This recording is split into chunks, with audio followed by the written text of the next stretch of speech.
Hello, ladies and gentlemen, boys and girls, and children of all ages.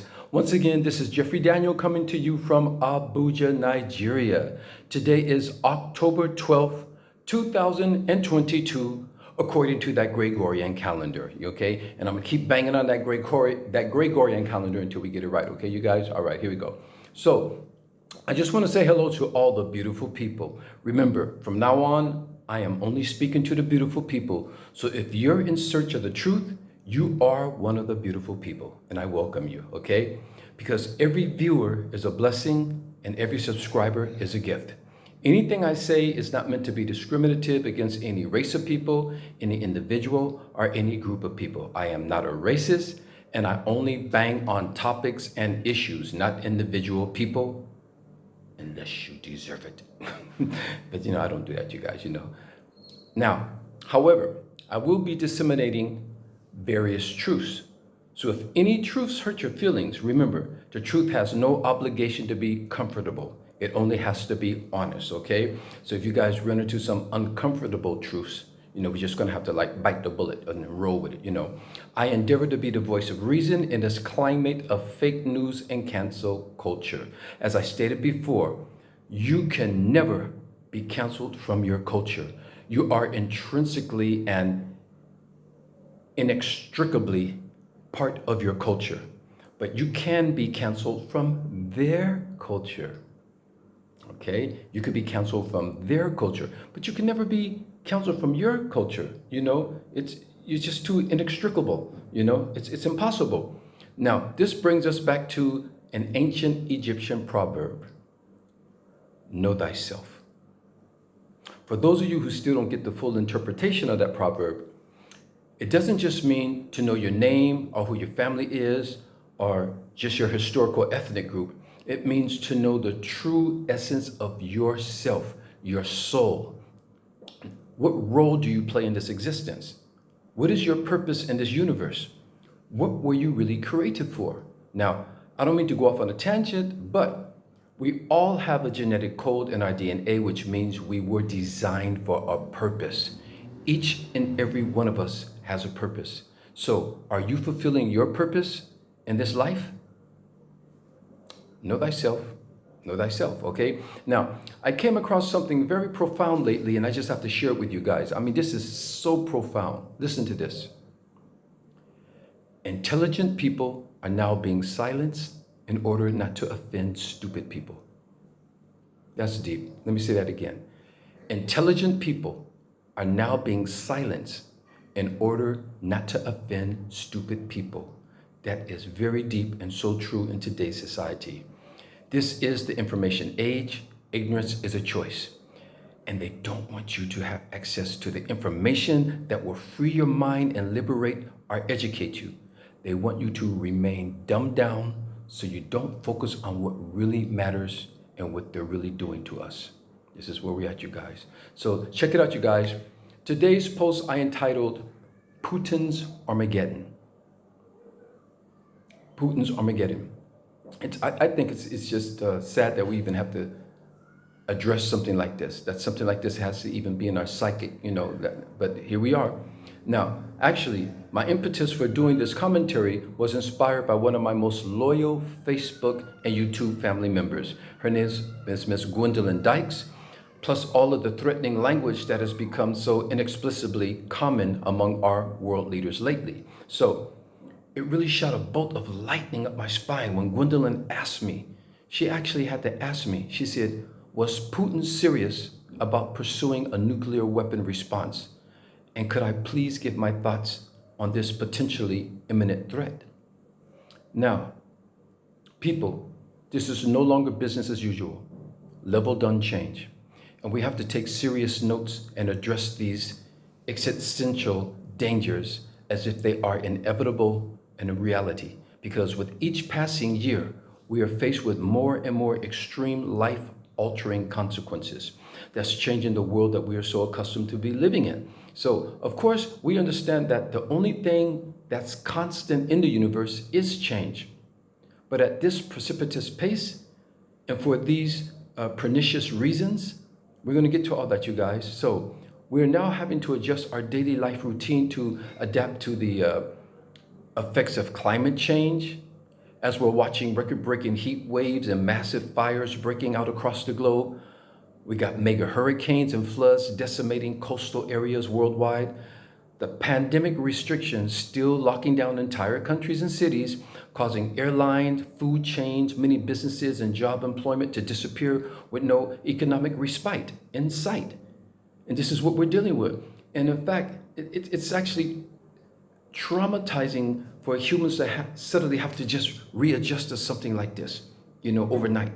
And a lot of us are traumatized. People are depressed. People are going through all kinds of things, trying to find their equilibrium, going through all these, things that we're going through. So, it's not easy on everybody, and it's taken a toll on a lot of people. Suicide rates have gone up globally. Suicide rates have gone up. Domestic violence has gone up considerably, So it's like all of these effects of what we've been going through, being locked down for almost 2 years, and all this fear and trepidations about, the sickness. And now we got the monkeypox. Now Ebola is coming back out again. All these things are happening on top of the wars and on top of the natural disasters.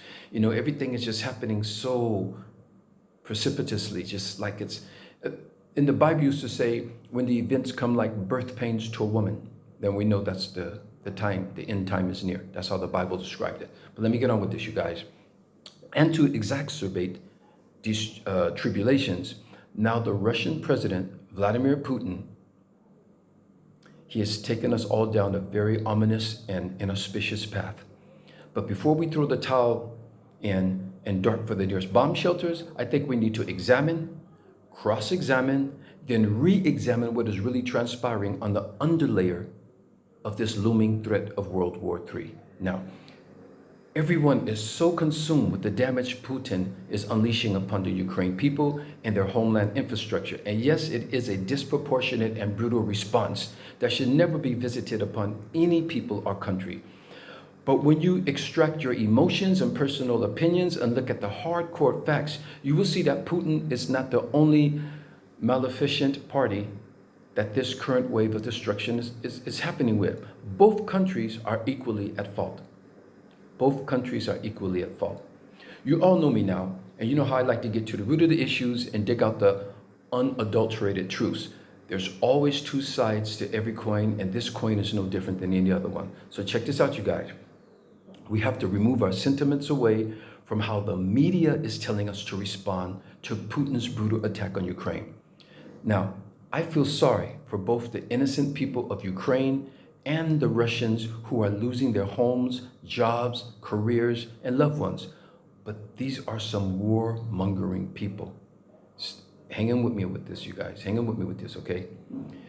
You can't hate the whole population of Russia for what their leader is commanding and propagating. In fact, Putin is now inexhaustibly fighting his military officers and the citizens of Russia, just as intent as he's fighting the citizens of Ukraine. He's arresting thousands of Russian protesters, trying to silence all Russian anti-war advocates, and dealing with a massive exodus of his own citizens leaving Russia in order to avoid being drafted into this war that they have nothing to do with. They don't want nothing to do with this war.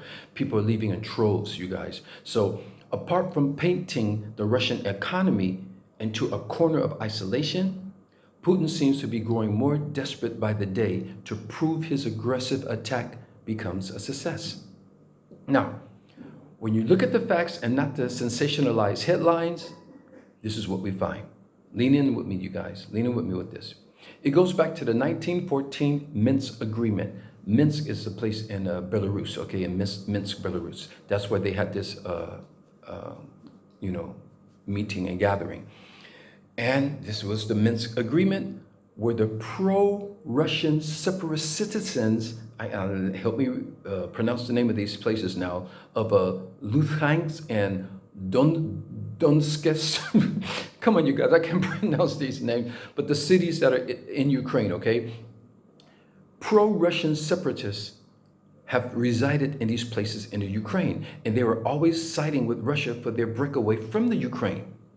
Then the Minsk II agreement in February 12th 2015, a year later, was for the ceasefire and removal of heavy arms from the border. And finally, in 2022, of February 21st this year, Russia officially recognized Luhansk and Donetsk, I guess, as the People's Republic territory. So then, the actor come President Zelensky ran to the US and NATO for support, and that's when Putin invaded on February 24th this year, 2022, claiming that the Minsk agreement no longer existed. Okay, now let's get to it, you guys, come on. So you see, Ukraine was one of the most important republics in the Soviet Union until 1991, on my birthday, August 24th, but in 1991, when the Communist Supreme Soviet Parliament of Ukraine proclaimed that Ukraine would no longer follow the laws of the USSR. And that's when it got kicked off, you guys, okay? So you see, it wasn't just, a lot of people get the impression that it's something that just happened between last year and this year, and Putin just decided, let me go in there and do this. You know, there's a lot more to the story, you guys, so you have to look at both sides of the coin, like I said before. Now, I don't condone the way that Putin is responding to it. His response is so disproportionate. No, I would never condone that. But both parties have some guilt there. You can't just put it all on Putin. And you can't say that Ukraine is squeaky clean, innocent. Nope. I'm not talking about the people of Ukraine. I'm talking about the policymakers, the government. This is what we're talking about, okay? So you guys, as I said before, I cannot emphasize this enough. This is a family feud, and we ain't got no business jumping all up in the middle of it, because when every family feud goes, it will eventually be resolved by the families, one way or another. And we'll be the ones interfering in the end, okay? Now, is Putin really ready to opt for a nuclear weapons response?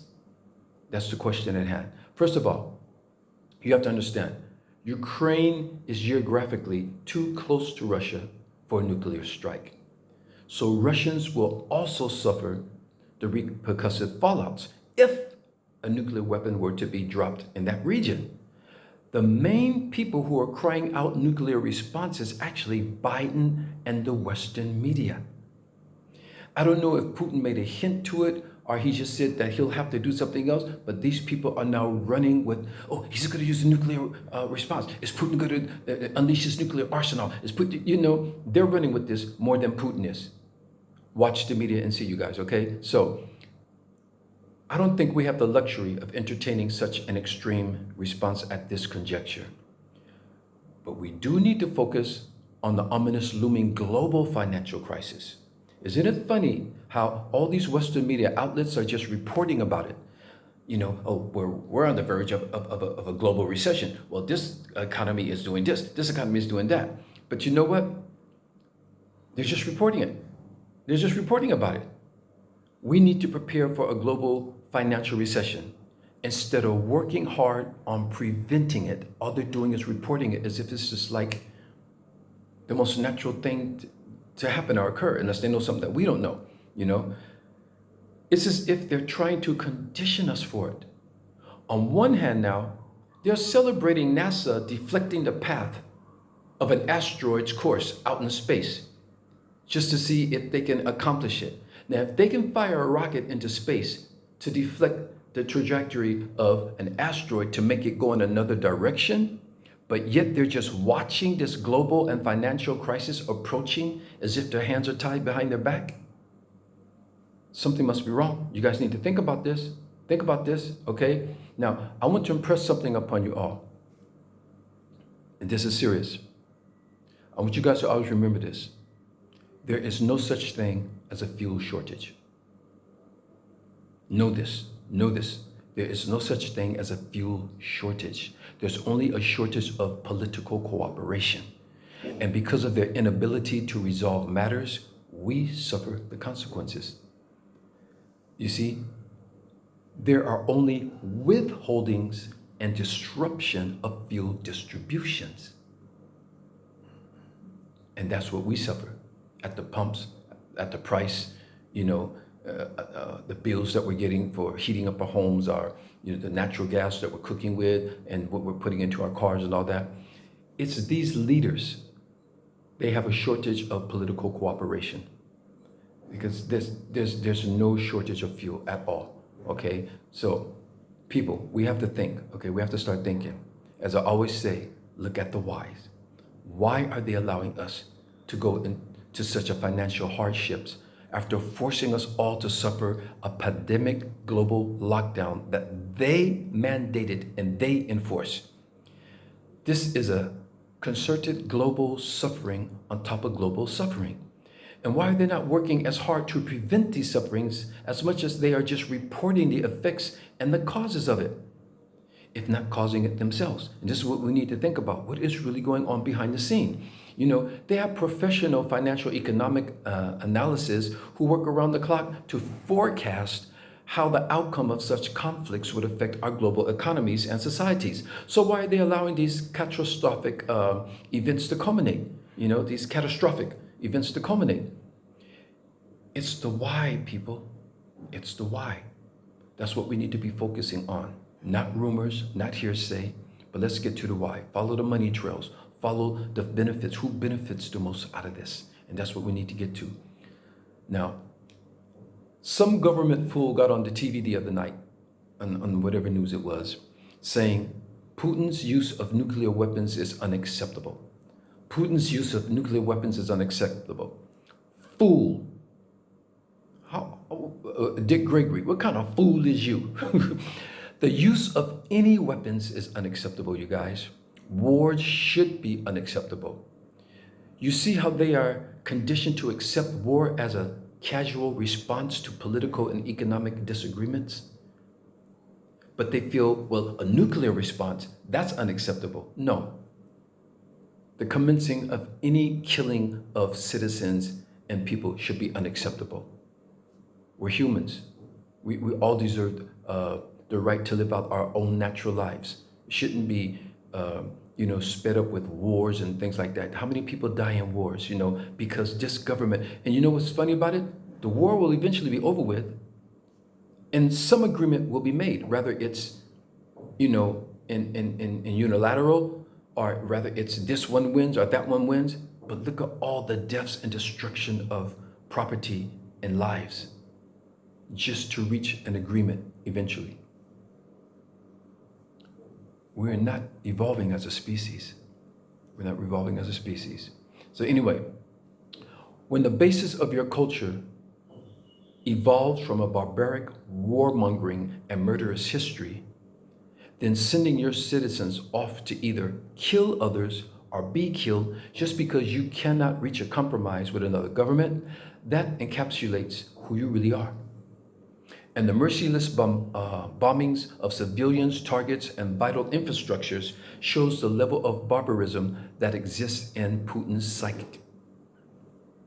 Even the heavy-handed that he's levying on his own citizens for not agreeing with his obliterating the Ukraine landscape and the people in Ukraine. So anyone who doesn't agree with him, he's giving them a heavy hand. I told you guys before, he's a megalomaniac. He's pretty much trying to reach the status of what do they call it? A totalitarian. You guys know the word. Sorry, I'm getting tongue-tied, you guys. But he's trying to reach that state, just like it used to be in old USSR or in North Korea. Totalitarian. It's totalitarian? Okay. All right, you guys, I'm flipping out. But you guys know the word, all right? You know the word. Okay. All right. Now, let me switch gears a little bit and talk about Trump. Let me talk about Trump for just 1 minute. As redundant as the subject is, but first let me say this. Let me give him my disclaimer, you guys. I am not attacking you because you're a Republican.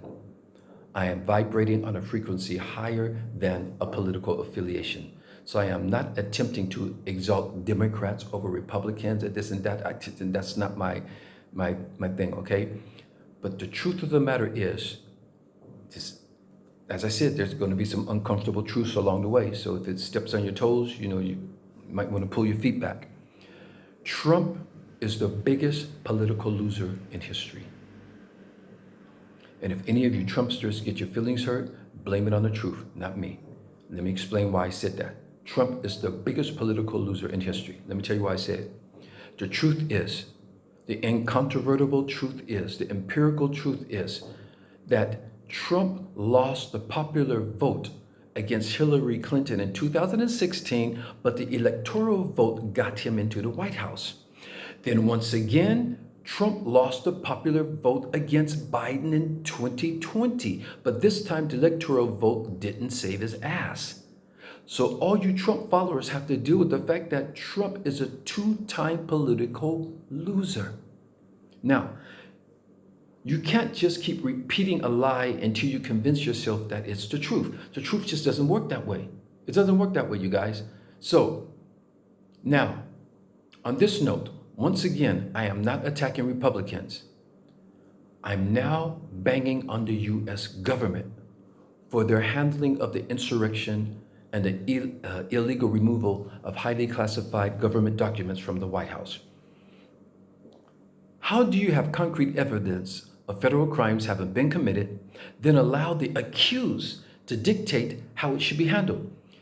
Now, if you think about it, if you or I were to have been accused of such crimes, we would have been booked and convicted a long time ago, and you know it.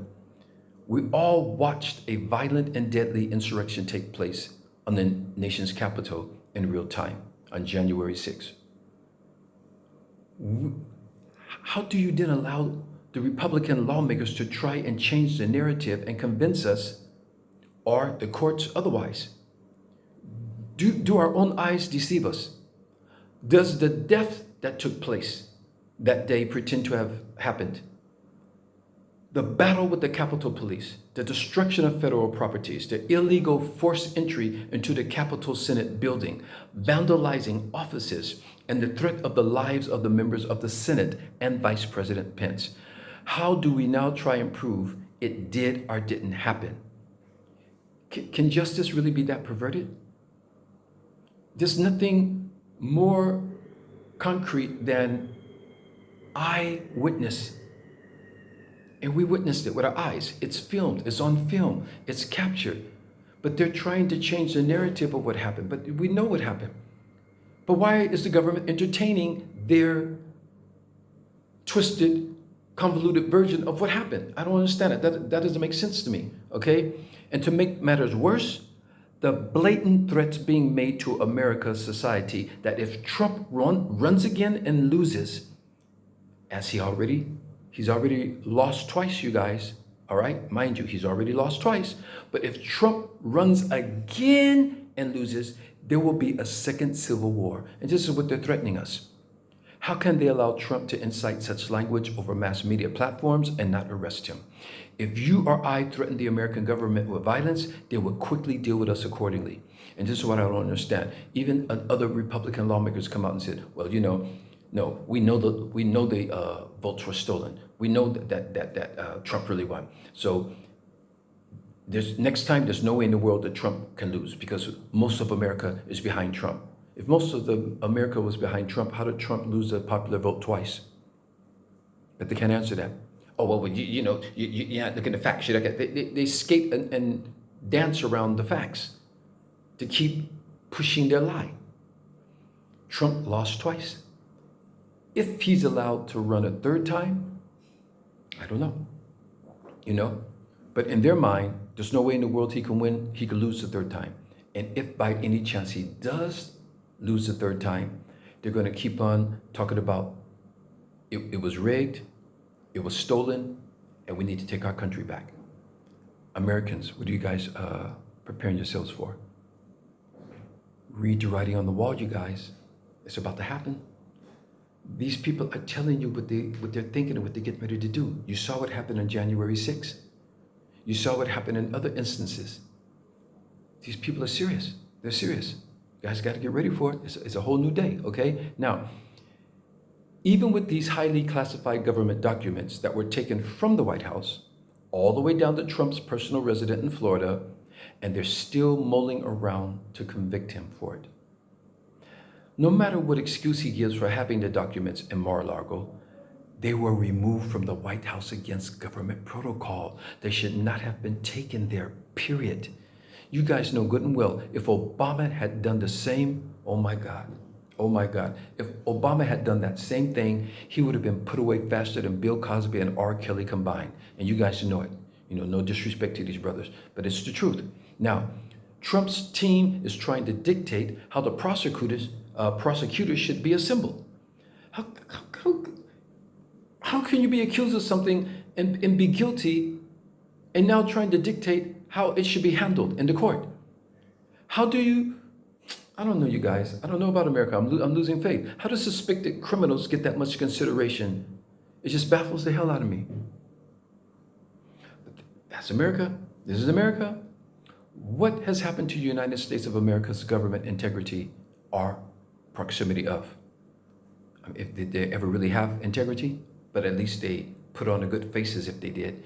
And this is one thing about America. America has never been squeaky clean. And they talk about democracy around the world. You should show democracy. You're being undemocratic and stuff like that. And they never have been really, truly, honestly democratic. But at least they put on the face of, they put on a show. They just don't blatantly disregard the laws. At least they put on a farce of it. And I'm not commending it. I'm not saying that's what they should do, but that's what they do. Okay? All right? So as these things progress, keep your eyes open, your ears open on these court proceedings about the White House documents, these highly classified documents that Trump took out of the White House and took to his personal residence. That's where they found them. Okay? Keep your eyes and ears open on all this stuff about what's going on with the January 6th insurrection as they're arresting people, putting people away, and they're gathering all the information. There's a lot going on there, you guys. So let's see how that happens. And keep your eyes and ears open on how these elections are going to go. I don't have a dog in that race at all. I don't have faith in it, but that's the paradigm that's there, and I guess you got to choose the lesser of the evils, the lesser of the two evils, You got Joe Biden, and you got Trump, and the Republicans, and you got Joe Biden and the Democrats. You got to choose something. Okay, anyway, here's something else I want to talk about real quick, you guys. This is the last thing, all right? All right. You guys still with me? Lean with me. Okay, this is going to be fun. Lastly, I want to address the metaverse. Now, I know technology has its place, and it's supposed to serve humans for the better good of our existence in this life. Some inventions are created to make life easier and more convenient, and some are being created to replace humans altogether. I don't know about that, you guys, but this is, this AI technology and nanotechnology, that's what they're aiming for, is to replace humans altogether. So we are often too excited about new technological inventions that come on the scene just because it reminds us of artifacts that we may have seen in some science fiction movie about the future. We all feel that we're reaching a higher level of existence. And I get that, I get that. Like we're evolving as a species, moving towards the future, all that stuff, Star Wars and Star Trek and all these other things, but at what cost to ourselves and nature? Well, we now have social media, which has connected the world in ways unimaginable just 30 years ago. But at what price do we pay for this unmeasurable amount of data, information, and people that are right at our fingertips? There are reports of cyber hacking and thefts, along with online imposters claiming to be you. How many of you have your site stolen or your page stolen, or saw another page out there of somebody saying that they are you? And also on top of it all is the fear of 5G technology taking over our entire lives and existence. All this is happening. Now, we are at the precipice of a whole new platform of social media in a virtual universe that's designed to include everything that's in the real world and organic world, rendered in a virtual replication to make us believe that it is the real world. In fact, we will be able to create an avatar for ourselves to mingle and interact with other users' avatars that will have the appearance of any type of character that we would like to be seen as inside of this virtual world. Meaning, they as well as we we'll never know who we're really interacting with. Instead of being all we can be, it's be all that we are not. And imagine that. We can design the avatar of how we want to look. It could be a man posing as a woman. It could be a woman posing as a man. You could be posed as a giraffe. You could be posed at the head of a lion and the body of a boll weevil. I don't know, but people will be able to design their avatars of how they would like to be seen and how they would like to go in there. But you're going to be dealing with other people's avatars of how they want to be seen. So you're never ever going to actually know who you're interacting with in reality. Is that fun? Okay, anyway, let me get on with this, you guys. Now, the question is, why would we be complying with this invention like lost sheep being led to the slaughterhouse? Because it's fun? Because it's exciting? It's entertaining? It's convenient? Or just because everybody else is doing it? Also, they said that by the year, what was it? The year 2030 something or 2050? I don't know what it is. The metaverse should be worth about $5 trillion. Well, we know why they want it to happen. They didn't say we're going to be worth $5 trillion. It's the metaverse will be worth $5 trillion, okay? This is what they're forecasting, okay? So, and I am not anti-technology and not anti-metaverse, you guys, so don't get me wrong. All I'm doing is giving us a chance to ask ourselves, what are we about to trade our organic world for, and at what cost in the long run? That's all I'm doing. I'm giving us that chance to ask ourselves that question before we jump into stuff. For one, when you put on the virtual goggles that allows us to trick our brains sensories into thinking that we're really inside of that environment, the retina in our eyes have to stabilize to this new virtual landscape that we are perceiving to be in, and our brain neurons have to reorientate to adapt to the movements of this new dimensional plane of existence. It's called VR syndrome. See, they have a name for it already, you guys. It's a virtual reality syndrome. And some people can experience motion sickness in there as the unnatural eye movement contradicts what the brain has always been accustomed to experiencing in the organic world through our own naked eyes. Is that making sense to you guys? All right? See, but the real and concerning trepidation that I have about putting everyone into the metaverse will be as damning as what we have already witnessed with these TV game box console users. Addiction. If you think kids and grown-ups alike are addicted to playing these TV console games, wait until they try to get people out of the metaverse.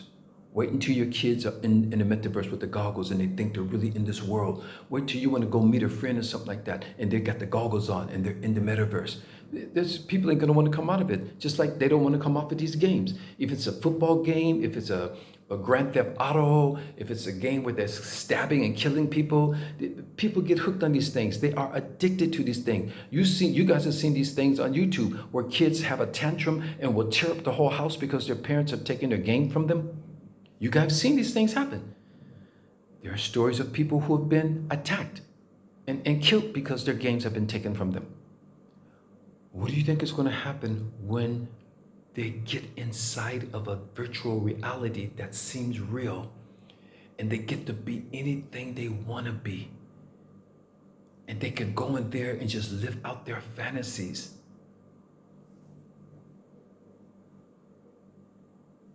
Now, I'm not trying to scare people away from the metaverse, but all I'm trying to provoke is our humanity into proceeding with caution and staying aware and connected to our natural and organic universe that we actually do live in and sustains our lives. That's all I'm saying.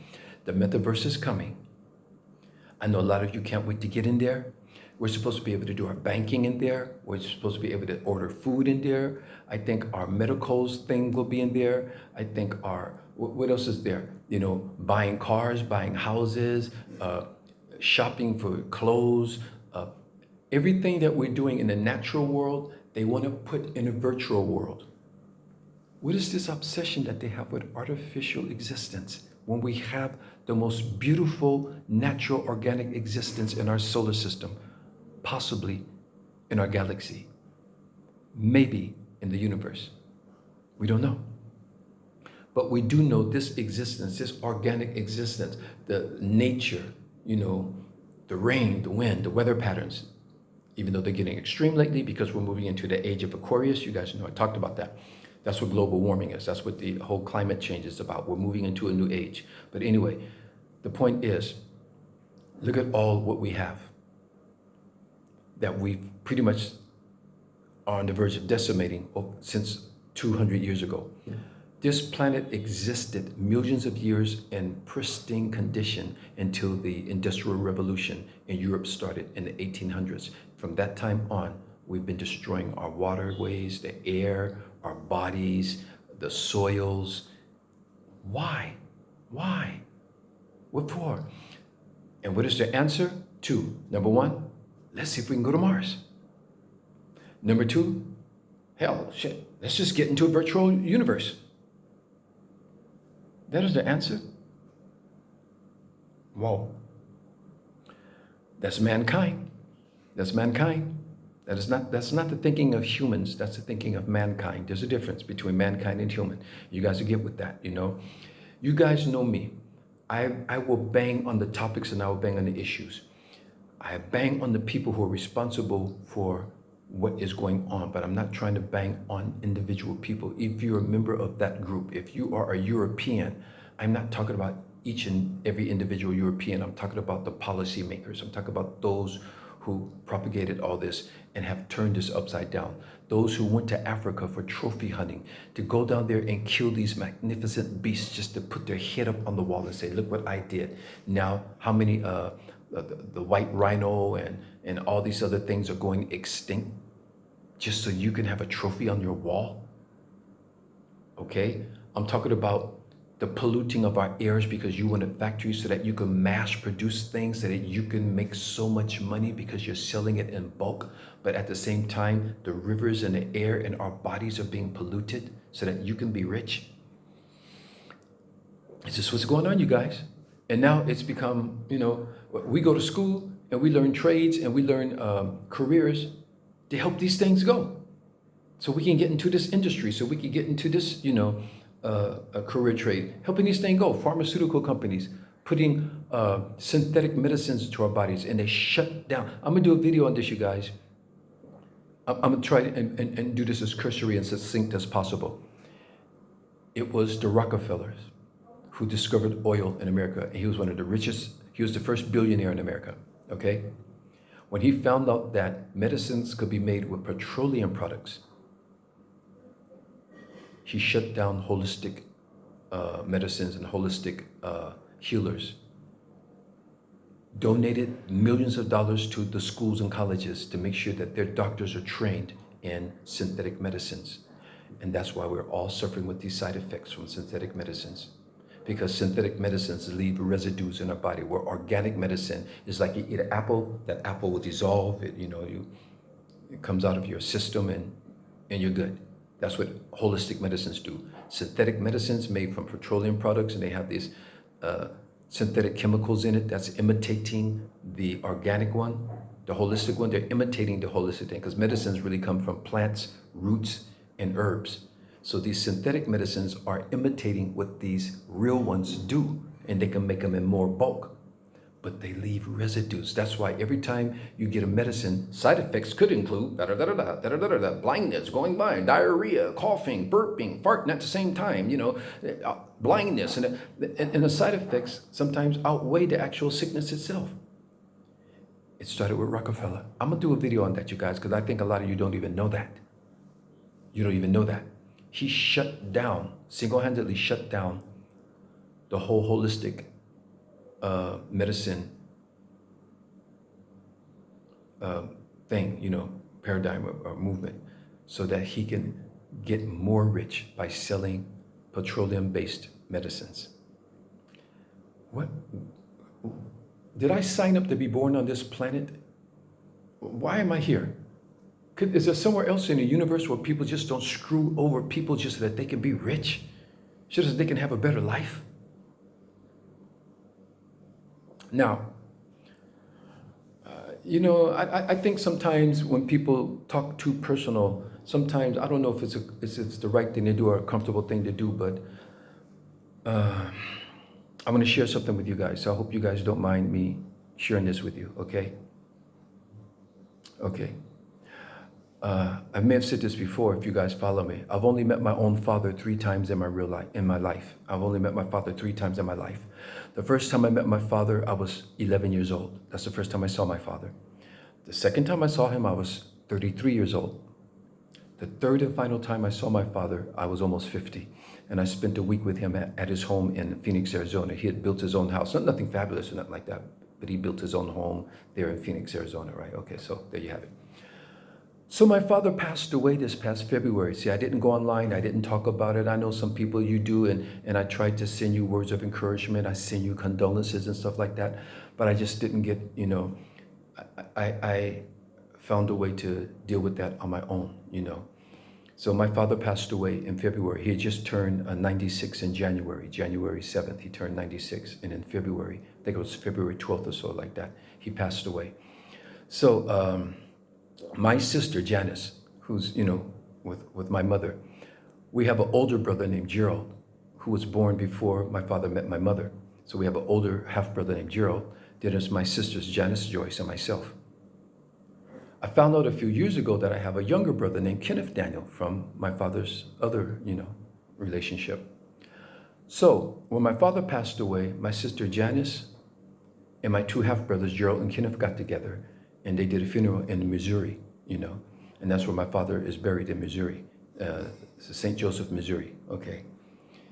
And so Kenneth, my younger half brother, who I've never met in person, but I spoke to him on the phone a couple of times, he lives in Missouri as well, St. Joseph, Missouri. So they sold my father's property that he had, his land and everything, and Kenneth got the money, and he said he was going to split the money between him, my sister, and my other brother. And I said, that's cool. My father doesn't owe me nothing, and I didn't want anything. It's not that much money anyway, but it is what it is. So we're good with that. Everybody's good with that, and I was good with that. I'm happy. So about 2 weeks ago, my sister Janice called me, and she said, Jeffrey, Kenneth wants to talk to you. Is it okay to give him your number? I said, of course. He's our brother. We have the same father. He's my brother. So all right. So then I waited a while, over a week or so, and he didn't get in touch with me.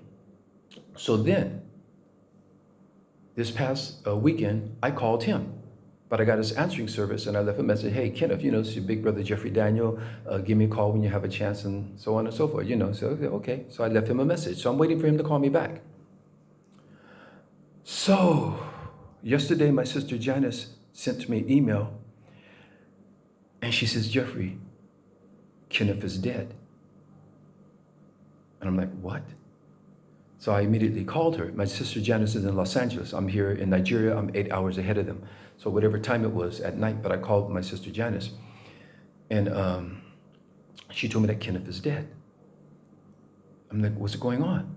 Because he had just gotten a check that he was supposed to share among them. I'm telling you guys this story for a reason, not just about the mourning and this thing like that.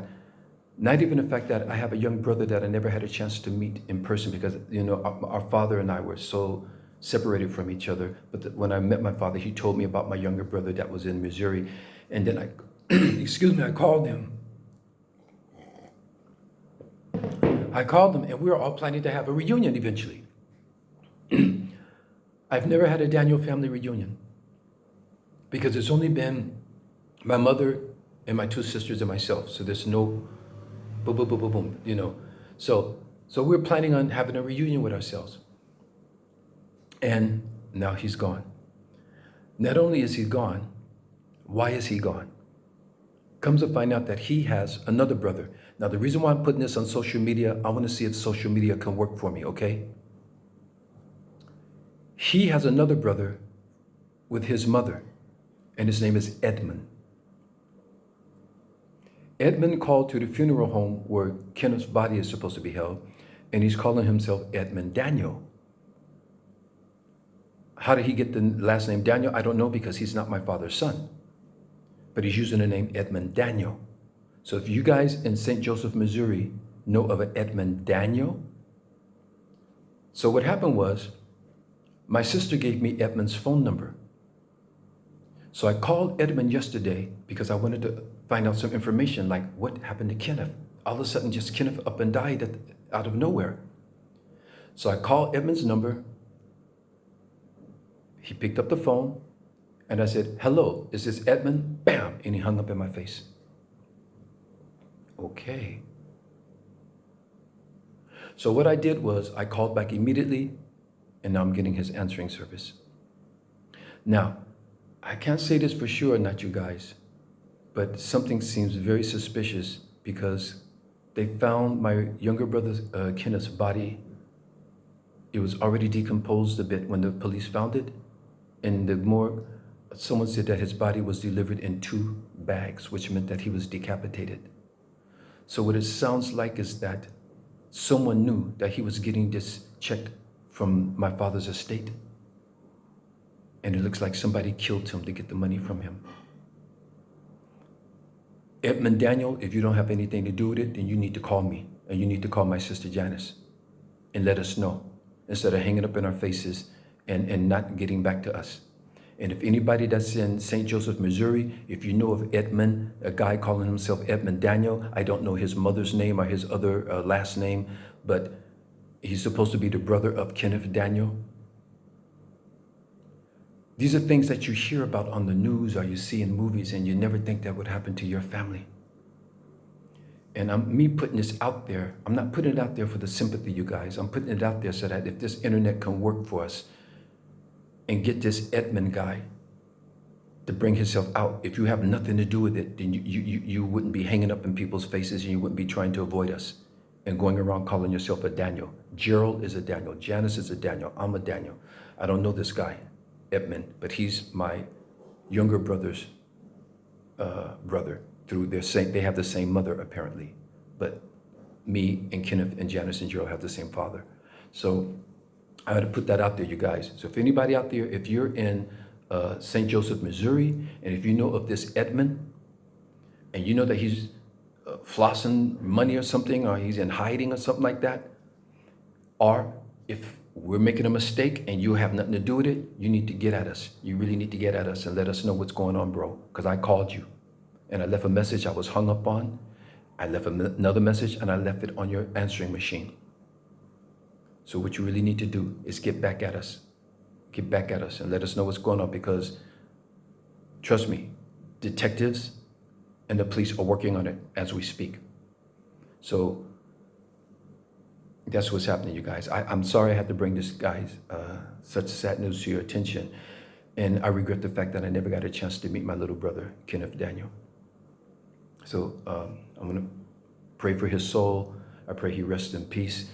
My sister Janice is organizing his funeral. He's going to be buried at the same place with my father. My father had already taken care of it and everything.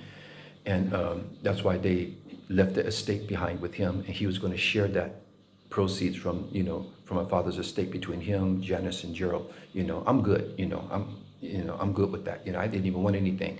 Even I got a letter from the estate attorney to make me aware of what was going on. So if I wanted to contest it or if I wanted to voice something, I had the opportunity to. And I said, no, if he wants Kenneth to have that, let him have it. He's the little brother, go for it.